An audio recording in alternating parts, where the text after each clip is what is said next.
Kamboja dilaporkan telah membangun sistem pertahanan darat yang ekstensif dan tersembunyi yang dirancang untuk mengimbangi dominasi udara Thailand dan menimbulkan tantangan signifikan bagi pasukan daratnya, meskipun Kamboja sendiri tidak memiliki jet tempur. Menurut laporan dari sumber utama WN yang dikutip oleh Tribunnews pada 28 Juli 2025, Kamboja memiliki keunggulan dalam potensi perang darat. Taktik darat ini memungkinkan serangan mendadak dan membentuk setiap bentrokan di medan perang. Laporan dari International Institute for Strategic Studies atau IISS semakin menguatkan klaim ini, mengungkapkan bahwa Kamboja memiliki sistem pertahanan tersembunyi yang berpotensi merepotkan pasukan darat Thailand.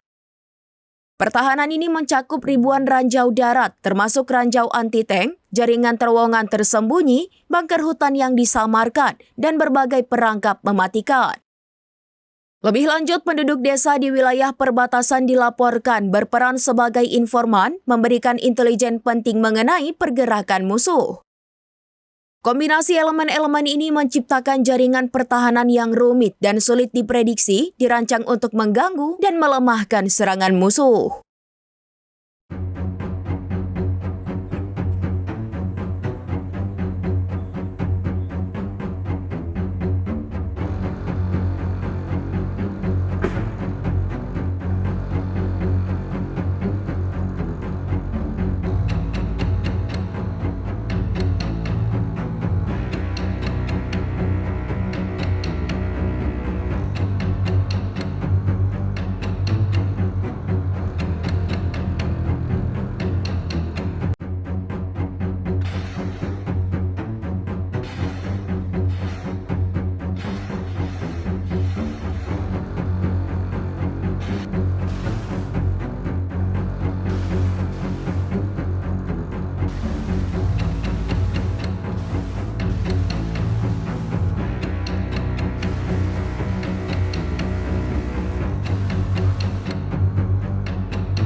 Download Tribun X sekarang, menghadirkan lokal menjadi Indonesia.